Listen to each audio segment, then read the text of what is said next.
গাইব আমি সুজনে খাতির করি, দুহাত তুলে দিচ্ছি তোকে রাধা নামের বাঁশি।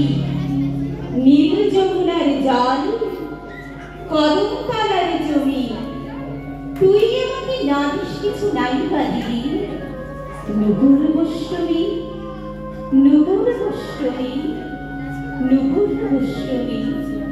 আসলে ভগবান শ্রীকৃষ্ণ পরমাত্মার পরম পুরুষ, আর রাধা মহাবিশ্বজীবনের প্রতিনিধি স্বরূপ। শ্রীকৃষ্ণ এবং শ্রীরাধার যে সরসতা তা আমরা প্রতিনিয়ত ছত্রে ছত্রে দেখতে পাই আমাদের দৈনন্দিন জীবনে। আজ যখন জন্মাষ্টমী একটি পূর্ণ দিনে আমরা 16 আগস্ট এখানে সকলে মিলে সমবেত হয়েছি, সবাই মিলে একবার দুহাত তুলে বলবো